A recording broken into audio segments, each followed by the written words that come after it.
आपको ये कहानी पसंद आए तो एक लाइक जरूर करें। ऐसी ही और कहानियाँ देखने के लिए मेरे चैनल को सब्सक्राइब भी कर लें। चंदनपुर गांव के स्कूल में पहली टीचर के बदले एक नई टीचर आई थी। सब बच्चे अपनी पहली टीचर अनीता को बहुत पसंद करते थे। अनीता का स्वभाव भी उन बच्चों के साथ बहुत अच्छा था, पर अपनी कुछ फैमिली प्रॉब्लम्स के कारण अनीता को वापस अपने शहर जाना पड़ा। नई टीचर का पहला दिन था। बच्चे लाइन लगाकर खड़े थे। हाँ, तो मेरा नाम है मंजुलिका। क्या नाम है मेरा? सभी बच्चे मंजुलिका का नाम दोहराते हैं। उनमें से एक बच्ची निशा नाम ठीक से नहीं ले पा रही थी। ए इधर आ लड़की, क्या नाम बुलाया तूने मेरा? मंजुलिका। निशा के ऐसा कहते ही सारे बच्चे जोर से हंस पड़े। ये देखकर मंजुलिका का पारा हाई हो गया। उसने हाथ पे पकड़ी डंडी जोर से निशा के हाथ पर मारी। निशा चिल्ला पड़ी और हंसते हुए बच्चे सहम गए। बड़ी हंसी आ रही थी ना? तुम सबको अभी बताती हूँ मैं। मंजुलिका सबको डंडे से बहुत पीटती है। बच्चों का रो रो कर बुरा हाल था। अगर किसी ने भी अपने घर जाकर ये कहा कि आज स्कूल में तुम सबकी पिटाई हुई है तो फिर मुझसे बुरा कोई नहीं होगा, समझे? मंजुलिका की गुस्से से भरी लाल आंखों से बच्चे इतने सहम गए कि उनमें से कुछ बच्चों का तो बाथरूम ही निकल गया। गरीब मासूम बच्चे मंजुलिका से डर गए थे। घर जाकर किसी भी बच्चे ने स्कूल में पिटाई की बात अपने घर वालों को नहीं बताई। कान खोलकर सुन लो तुम सब। कल 10-10 रुपए स्कूल लेकर आना। अगर जो नहीं लाया फिर उसकी क्या हालत होगी ये उसी समय पता चल जाएगा। चोरी करके लाओ या फिर छीन कर लाओ या मांग कर, पर मुझे कल पैसे चाहिए। बेचारे गरीब बच्चे जिनके माता पिता मजदूरी करते थे, किसी न किसी तरह रुपए लेकर स्कूल पहुंचते हैं। पर निशा बहुत ही गरीब बच्ची थी। उसके पिता नहीं थे और उसकी माँ मेहनत मजदूरी करती थी। माँ बीमार थी, इसलिए निशा पैसे नहीं मांग पाई और बिना पैसों के स्कूल पहुंची। कहाँ है तेरे पैसे? तुझे बोला था ना कि आज पैसे लेकर आने हैं, तो क्यों नहीं लाई? टीचर, मेरी माँ की तबीयत ठीक नहीं है, घर में पैसे नहीं थे, माँ मजदूरी पर नहीं गई। मैंने माँ को बोला था पर माँ ने कहा कि वो आज नहीं दे सकती, 1-2 दिन बाद दे देंगी। मैं आपको 1-2 दिन तक दे दूंगी टीचर जी। चल फिर ठीक है, जब तक तू मुझे पैसे लाकर नहीं देती तू पूरा दिन धूप में खड़ी रहेगी। जा वहां धूप में जाकर खड़ी हो जा। मैडम जी, छोटी बच्ची है, माफ कर दो ना, बेचारी गरीब है। तुझे बड़ा तरस आ रहा है? करूं तेरे खिलाफ रिपोर्ट? अभी तेरे को स्कूल से निकाल देंगे। बोल दूंगी तेरा काम ठीक नहीं है, तू स्कूल के बच्चों पर अत्याचार करता है। बोल चौधरी साहब को जाकर बोल दूं, क्योंकि तू ठहरा अनपढ़, तेरी बात तो कोई नहीं मानेगा, पर मैं तो पढ़ी लिखी हूँ, मेरी बात यहाँ पर सब सच मानेंगे। चल जा, अब मेरे लिए गरम गरम चाय लेकर आ। बेचारा गरीब चपरासी भी उस अत्याचारी टीचर मंजुलिका के खिलाफ कुछ नहीं कर सकता था। चपरासी दीनू जानता था कि मंजुलिका बहुत चालाक है, वो उसके ऊपर कोई भी गलत इल्जाम लगा सकती है, इसलिए वो चुप हो जाता है और बच्चों पर हो रहे अत्याचार सहन करता रहता है। निशा धूप में खड़ी रही। गर्मी का मौसम था। निशा की तबीयत बहुत खराब हो गई। उसे तेज बुखार चढ़ गया और वो स्कूल नहीं गई। ये बुखार की गोली समय समय पर देनी है। गर्मी का बुखार है, समय समय पर पानी पिलाना है, बच्ची को प्यासा नहीं रहने देना है, ठीक है? और कोई चिंता की बात नहीं है। गुड़िया रानी बहुत जल्दी ठीक हो जाएगी। ठीक है वैद्य जी। 2-3 दिन बाद जब निशा की तबीयत में सुधार आता है तो वो स्कूल पहुंचती है। 10 रुपए उसके हाथ में ही थे, क्योंकि वो जानती थी कि अगर वो पैसे नहीं ले गई तो टीचर उसको बहुत मारेगी और सजा देगी। मंजुलिका जी, ये घड़ों का इंतजाम मैंने कर दिया है। यहां पर ये 2 बड़े घड़े पानी के लिए रखवा दिए हैं। दीनू, इसमें ठंडा पानी भर दो ताकि मंजुलिका जी को गर्मी में पढ़ाने में कोई दिक्कत ना आए। सामने घड़ा बच्चों के लिए भी रख दो। स्कूल में बच्चों को भी तो गर्मी और प्यास लगती है। शुक्रिया चौधरी साहब। गर्मी में सच में बहुत प्यास लगती थी। बार बार कुएं से पानी मंगवाना पड़ता था, और फिर बच्चे भी छोटे हैं, उन्हें भी बहुत प्यास लगती है। आपने ये ठीक किया। और कोई काम हो तो आप दीनू के हाथ कहलवा दीजिएगा। आखिर आप हमारे गांव के गरीब बच्चों को स्कूल में पढ़ा रही हैं, हमारे गांव के लिए इतना कर रही हैं, तो हमारा भी कुछ फर्ज बनता है।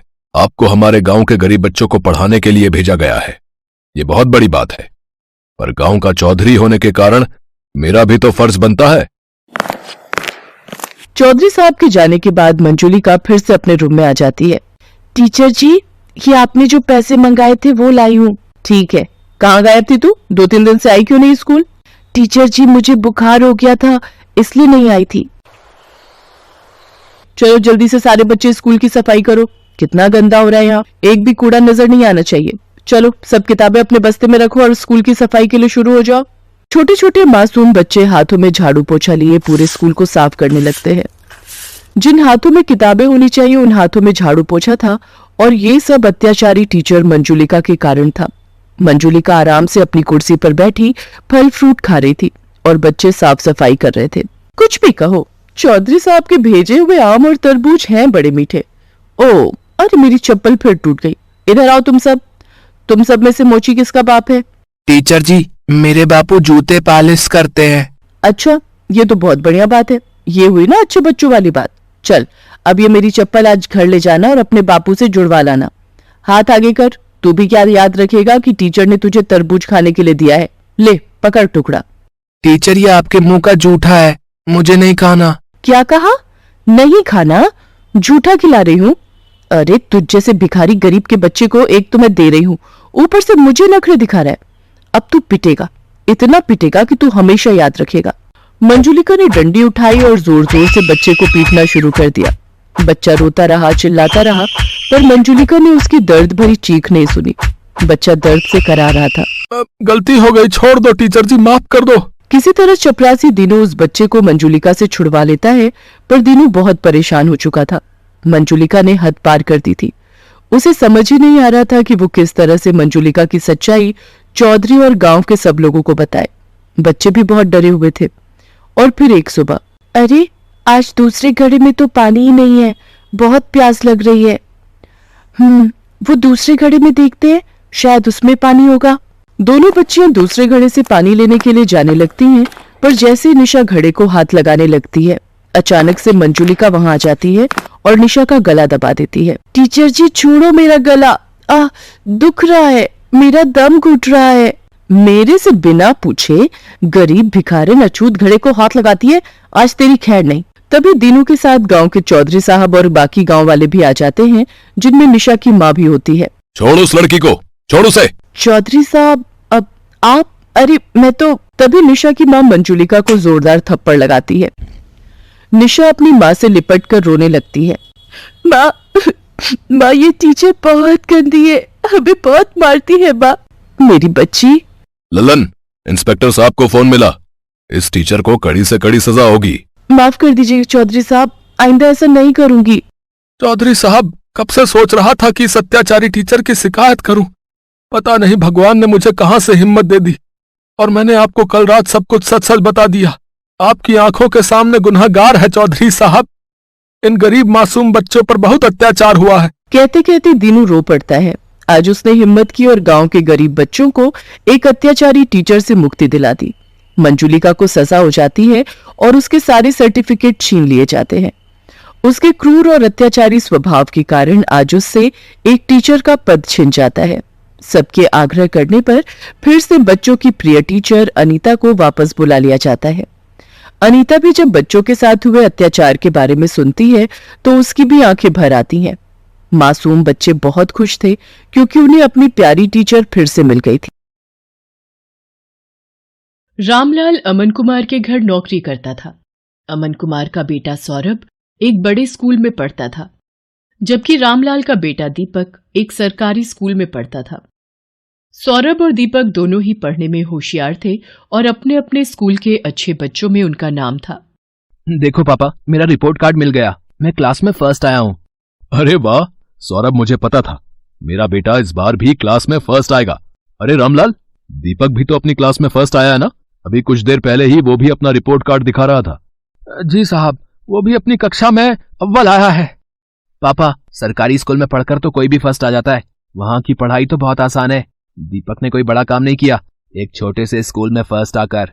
सौरभ, ये लो लड्डू, मैं फर्स्ट आया हूँ ना तो बापू ने सबको बांटे हैं। मैं नहीं खाता ये बेकार से लड्डू। मॉम, वो चॉकलेट बादाम कहाँ हैं जो आपने सबको खिलाए हैं? मेरे पापा तुम्हारे बापू की तरह सस्ते लड्डू नहीं लाते, वो तो चॉकलेट ड्राई फ्रूट लाए हैं।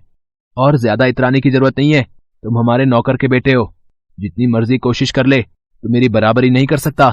सौरभ बेटा, ऐसे नहीं बोलते, दीपक भी अच्छा बच्चा है। मॉम, मुझे दीपक एक आंख नहीं भाता, मेरे सामने पापा उसकी तारीफ करते रहते हैं, मुझे बिल्कुल अच्छा नहीं लगता। मैं कपिल के घर खेलने जा रहा हूँ। सौरभ को दीपक से नफरत थी। दीपक भी उसकी तरह पढ़ाई में बहुत अच्छा था। ये बात सुनकर सौरभ और गुस्से में आ जाता है। सौरभ कपिल के घर खेलने चला जाता है। क्या हुआ सौरभ, आज तू बड़ा गुस्से में है? मैं दीपक से नफरत करता हूँ। आज मैं जब पापा को अपना रिपोर्ट कार्ड दिखा रहा था तो दीपक ने भी अपना रिपोर्ट कार्ड दिखाया, वो भी मेरी तरह फर्स्ट आया है। फिर तुम ही बताओ। फिर पापा उसकी भी तारीफ करने लगे, वो हमारे नौकर का बेटा है। ये बात मुझे उसे समझानी होगी। अरे तू चिंता क्यों करता है, सब ठीक हो जाएगा। अच्छा सुन, कल दोपहर में सारे दोस्त गेम में पैसे लगा रहे हैं, तू कितने लगाएगा? मेरी तरफ से 200 रुपए लगा दे। अरे तू फिर से अपनी मम्मी के बैंक अकाउंट से 200 रुपए लेगा तो तेरी मम्मी गुस्सा नहीं करेंगी? मेरे पापा बहुत रिच हैं, मेरे पास पैसों की कमी नहीं है। मेरे मम्मी पापा मुझसे कुछ नहीं कहते हैं क्योंकि मैं स्कूल में हमेशा फर्स्ट आता हूँ। सौरभ को गेम पर पैसा लगाने की आदत पड़ गई थी। वो आए दिन अपने दोस्त कपिल और बाकी दोस्तों के साथ ऑनलाइन गेम खेलता और उस पर पैसे लगाता। सौरभ पढ़ाई में अच्छा था, इसलिए उसकी मम्मी भी उसे अकाउंट से पैसे लेने के लिए कुछ नहीं कहती थी। सौरभ, तुमने मॉम के अकाउंट से आज फिर 200 रुपए निकाले हैं। पापा वो मेरा ऑनलाइन ग्रुप गेम चल रहा है ना, तो उसी के लिए चाहिए थे। अरे मुझे पता है, सौरभ ने मुझे बता दिया था कि वो 200 रुपए ऐड कर रहा है। बेकार में गुस्सा होते रहते हो मेरे लाल पर। वो तो ठीक है संध्या, पर चलिए आप नाश्ता कीजिए, बच्चे हैं आपस में लगे रहते हैं। संध्या अमन की बातों पर ध्यान नहीं देती। सौरभ को गेम खेलने की आदत पड़ती जा रही थी। एग्जाम भी नजदीक आ रहे थे। एक दिन, सौरभ क्या बात है, आजकल लग रहा है तुम पढ़ाई पर ध्यान नहीं दे रहे हो। तुम्हारी मैम का फोन आया था, तुम 2 दिन से ट्यूशन में लेट पहुंच रहे हो। मम्मी वो एग्जाम आ रहे हैं ना, तो मैं कपिल के घर बैठकर पढ़ाई करता हूँ। हम दोनों साथ में ही ट्यूशन जाते हैं, तो पढ़ते हुए समय का पता ही नहीं चलता। अच्छा ये बात है, तुम कपिल के घर बैठकर एक्स्ट्रा टाइम में पढ़ाई कर रहे हो, ये बहुत अच्छी बात है। उधर दीपक भी अपनी आने वाली परीक्षाओं की तैयारी कर रहा था। बापू, इस बार मुझे फिर से फर्स्ट आना है, देखना मैं खूब मेहनत करूंगा। मुझे पता है मेरे बेटे, तुम पढ़ाई में बहुत मेहनत कर रहे हो। देखना, तुम्हारा ये जोड़ा हुआ विद्याधन एक दिन तुम्हारे बहुत काम आएगा और तुम एक दिन हम सबका नाम रोशन जरूर करोगे। चलो दीपक बेटा, अब आकर ये दूध चावल खा लो, मैंने तुम्हारी पसंद के बनाए हैं। और तुम वो कहाँ जा रहे हो अपनी कक्षा के बच्चों के साथ? माँ, मैं साइंस म्यूजियम देखने जा रहा हूँ। वहां पर विज्ञान संबंधित बहुत से उपकरण हैं। टीचर बता रही थी हमें वहां जाने से बहुत कुछ सीखने को मिलेगा। अच्छा, ये तो बहुत अच्छी बात है। दीपक स्कूल के बच्चों के साथ साइंस म्यूजियम देखने जाता है। वहां उसे प्राइवेट स्कूल के बच्चे भी दिखाई देते हैं, जिनमें सौरभ भी होता है। सौरभ, ये तो वही लड़का है जो कई बार तेरे घर पर भी देखा है। अरे ये हमारे नौकर रामलाल का ही तो लड़का है, गरीब नौकर का बेटा है ये। हाँ, ये नौकर का बेटा है, फिर तो ये भी नौकर हुआ। सब बच्चे दीपक पर हंसने लगते हैं। दीपक घर आकर सुस्त और उदास हो जाता है।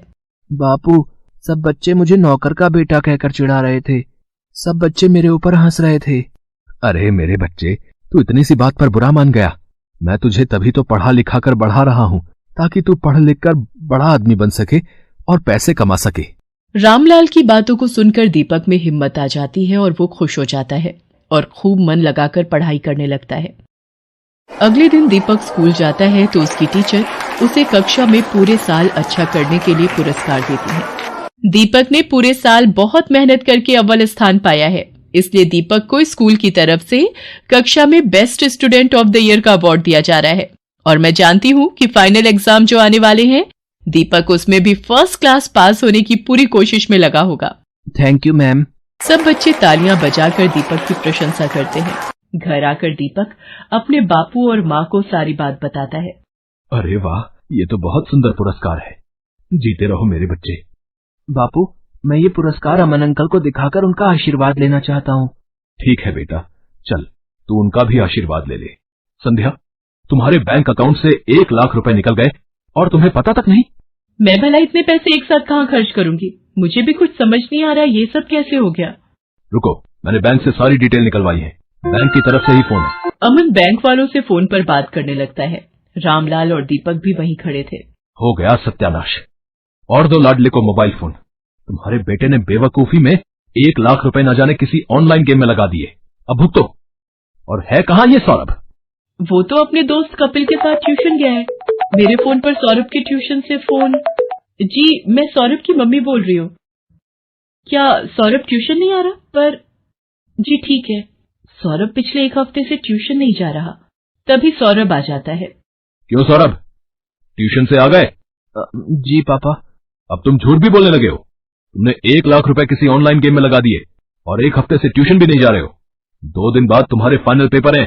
Papa mummy, I am sorry, मैं कपिल के बहकावे में आ गया था और उसी की वजह से आज मैं स्कूल टेस्ट पेपर में भी पहली बार फेल हो गया। अरे रामलाल, तुम कब आए? और दीपक बेटा, ये तुम्हारे हाथ में क्या है? जी ये वो, आज मुझे स्कूल में बेस्ट स्टूडेंट का अवार्ड मिला तो आपका आशीर्वाद लेने आ गया। जीते रहो बेटा, खूब तरक्की करो। अमन दीपक को आशीर्वाद देकर चुपचाप अपने कमरे में चला जाता है। पापा क्या मैं अंदर आ सकता हूँ? मुझे अभी तुमसे कोई बात नहीं करनी सौरभ, अपने रूम में जाओ। मम्मी पापा मेरे से नाराज है, वो मेरे से बात नहीं कर रहे। सौरभ, अगर तुम्हें सच में अपनी गलती का एहसास है तो अपनी गलती को सुधारो, फिर तुम्हारे पापा का गुस्सा ठंडा हो जाएगा। मुझे पता है मम्मी, मुझे क्या करना है। सौरभ ने अब कपिल और उसके दोस्तों के साथ गेम खेलना बंद कर दिया और खूब मन लगाकर पढ़ने लगा। पर 2 दिन बाद उसका मैथ्स का पेपर था। उसने ट्यूशन की बहुत छुट्टियां ले ली थी और उसका कोर्स अभी बहुत बाकी रह गया था। मम्मी मेरा बहुत सारा सिलेबस अभी रिवीजन के लिए बाकी है, मैं कैसे कर पाऊंगा? कुछ सवाल तो मुझे समझ भी नहीं आ रहे। सौरभ, तुम एक काम क्यों नहीं करते? दीपक की मैथ्स बहुत अच्छी है, उसके मार्क्स भी बहुत अच्छे आते हैं और मैंने सुना है अब तो सरकारी स्कूल की पढ़ाई भी बहुत अच्छी हो गई है और प्राइवेट स्कूल की किताबें और सरकारी स्कूल की किताबें एक जैसे कोर्स की पढ़ाई जाती हैं। मम्मी क्या दीपक मेरी मदद करेगा? मैंने हमेशा उसके साथ गलत व्यवहार किया है। कोई बात नहीं, पर अब तुम्हें अपनी गलती का एहसास है, ये बहुत बड़ी बात है। रामलाल, दीपक को जरा बुला लाओ, सौरभ को मैथ्स में उसकी सहायता चाहिए। हाँ हाँ मालकिन, मैं अभी बुला लाता हूँ। सौरभ दीपक की सहायता से मैथ्स के पेपर की तैयारी करता है और बाकी सभी विषयों में भी सौरभ अब दीपक के साथ ही पढ़ने लगा। सौरभ भी दीपक की तरह अपने स्कूल में फर्स्ट आता है। सौरभ, तुम्हारा रिजल्ट देखकर मैं आज बहुत खुश हूँ। पापा ये सब दीपक की वजह से ही हुआ है, इसने मेरी एग्जाम के दिनों में बहुत हेल्प की। थैंक यू दीपक। रामलाल, तुम्हारा बेटा दीपक बहुत होनहार है, देखना ये एक दिन जरूर बड़ा आदमी बनेगा। अमन अंकल, एक दिन मैं भी आपकी तरह ही बड़ा बिजनेसमैन बनूंगा।